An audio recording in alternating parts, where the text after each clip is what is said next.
Que toutes celles et ceux qui ont l'habitude de partir au dernier moment pour aller au rendez-vous et d'arriver en retard à chaque fois, lèvent la main. Que toutes celles et ceux qui ont cette manie de tout faire toujours dans l'urgence, lèvent la main. Et que toutes celles et ceux qui sentent à l'intérieur qu'ils ont besoin de ces pics d'adrénaline pour faire les choses et pour se sentir vivant, lève la main. Donc d'où vient cette manie de faire les choses dans l'urgence qui pèse en général? Parce que on sait qu'on doit partir à l'heure, parce qu'on a un rendez-vous à une heure précise, mais on n'arrive pas à gérer le timing avant de partir de la maison. C'est-à-dire qu'on va se dire par exemple, j'ai le temps de faire ci, j'ai le temps de faire ça, de sortir la machine, de nettoyer la cuisine et de partir à l'heure pour arriver à l'heure à mon rendez-vous ou au travail par exemple. Mais à chaque fois, le timing n'est pas bon et donc tout se fait dans le rush et dans l'urgence. On va partir finalement quelques minutes en retard de la maison et donc on va arriver pile poil ou souvent, très souvent, en retard, soit au rendez-vous, soit au travail. On aimerait bien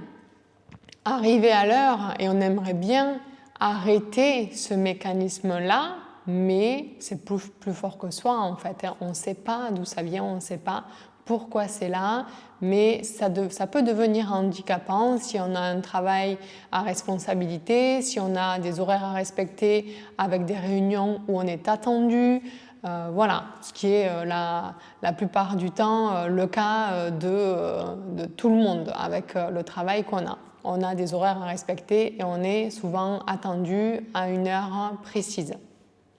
Donc pourquoi on fait ça et pourquoi on n'arrive pas à s'en défaire? Eh bien parce que ça fait partie de notre physiologie presque, parce que c'est notre système nerveux qui a un jour mis en place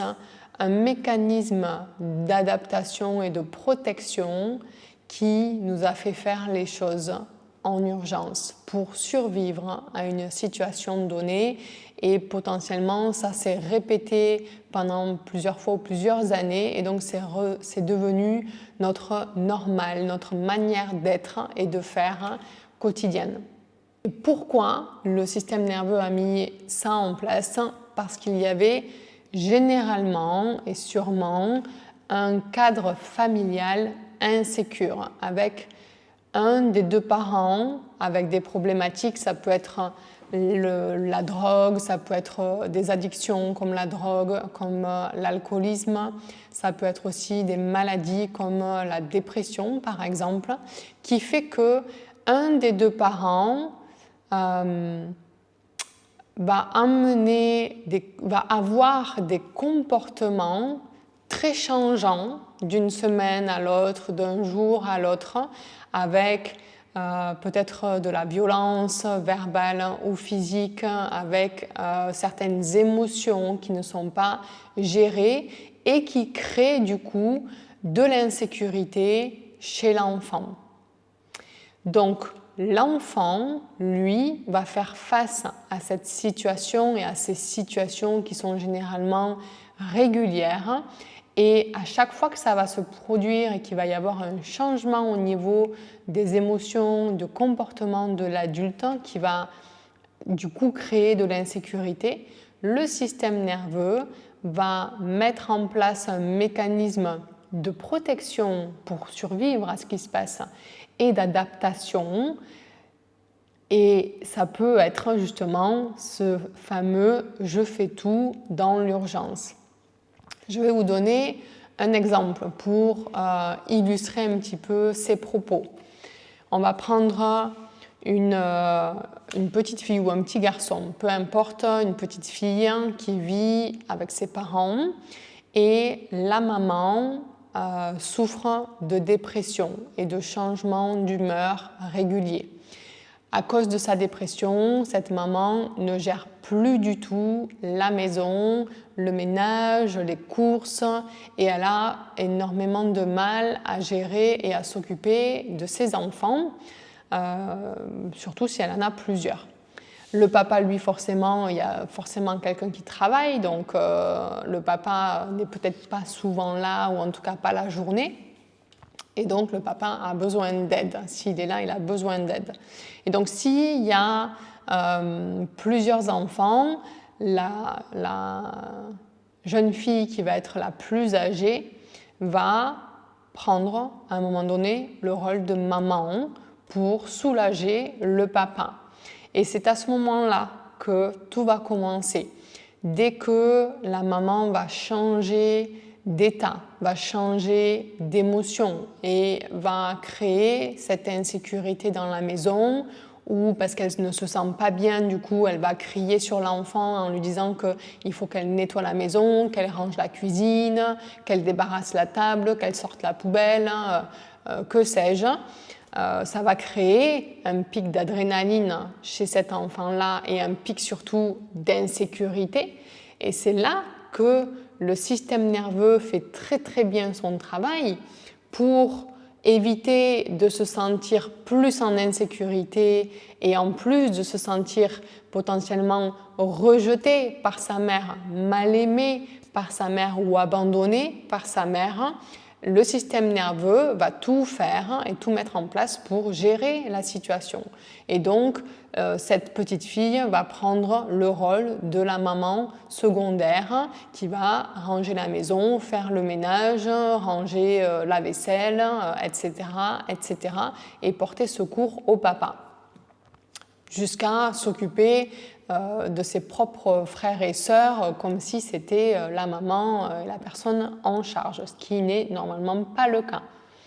Et donc, c'est à ce moment-là que le système nerveux met ce mécanisme en fait de protection qui va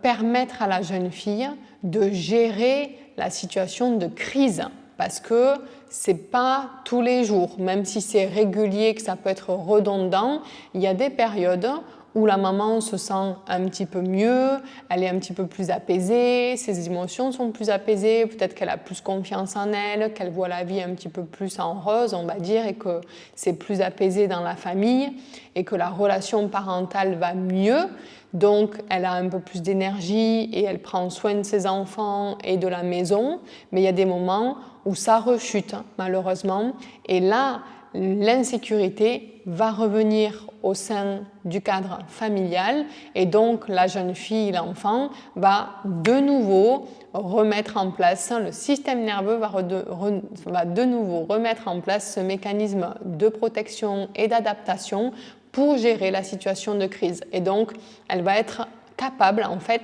de gérer la situation sous l'effet de l'adrénaline, du stress et tout ça. Et donc ça, si c'est redondant dans le quotidien de cette jeune fille, malheureusement, elle va grandir avec ça et ça va devenir un mécanisme de vie tout simplement. C'est ancré en elle et c'est là, H24 on va dire, c'est là, c'est sous-jacent plutôt et ça va être perceptible comme justement dans ce fameux « je fais tout » au dernier moment, je fais tout dans l'urgence, sous l'adrénaline. Et c'est là que ça peut poser problème. Une fois que cette jeune fille, cette jeune femme, cette jeune fille est devenue une femme et qu'elle a un travail et que peut-être elle fonde une famille, etc., etc., le fait d'arriver en retard au travail, le fait de ne jamais être à l'heure, le fait de louper des rendez-vous, le fait de ne pas savoir gérer son temps et le fait d'avoir besoin de ces rushs d'adrénaline, ça va potentiellement, à un moment donné, créer des problèmes avec le boulot, des problèmes de confiance dans le sens où les gens n'ont pas confiance en cette personne-là parce qu'elle n'est pas fiable, parce qu'elle n'est pas vraiment engagée ou que quand elle s'engage, elle ne tient pas ses engagements. Voilà, ça peut être problématique à ce niveau-là et beaucoup, en général, de ces personnes qui sont comme ça finissent à un moment donné, si ils sont dans une entreprise ou dans une situation qui les mène à être de plus en plus dans l'urgence et à tomber dans l'insécurité permanente où le système nerveux se dérégule et ne peut plus venir se réguler, s'apaiser en ventral pour gérer les situations. Tout ça, au fur et à mesure, ça va amener au surmenage et malheureusement souvent au burn-out, jusqu'au burn-out.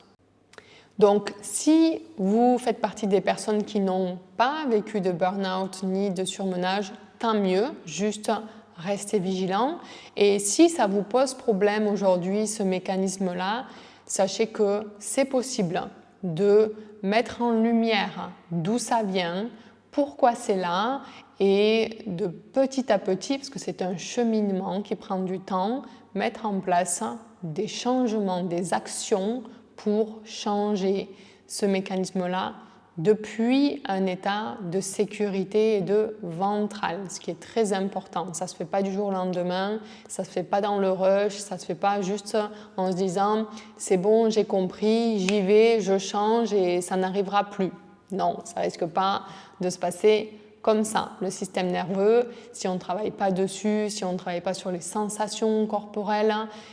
ça reviendra à un moment donné où le système reprendra le dessus sur la situation et remettra en place ce mécanisme de protection et d'adaptation parce que c'est ancré et qu'on en a besoin en fait pour vivre tout simplement parce qu'on pense que c'est pas qu'on pense, c'est que le système nerveux pense que s'il ne met pas ça en place, on ne va pas survivre ou alors qu'on va souffrir. Donc, ça ne va pas le faire. Et du coup, si vous avez vécu du surmenage ou un burn-out, peut-être que vous avez déjà repris un travail dans une nouvelle entreprise ou que vous êtes revenu dans l'ancienne entreprise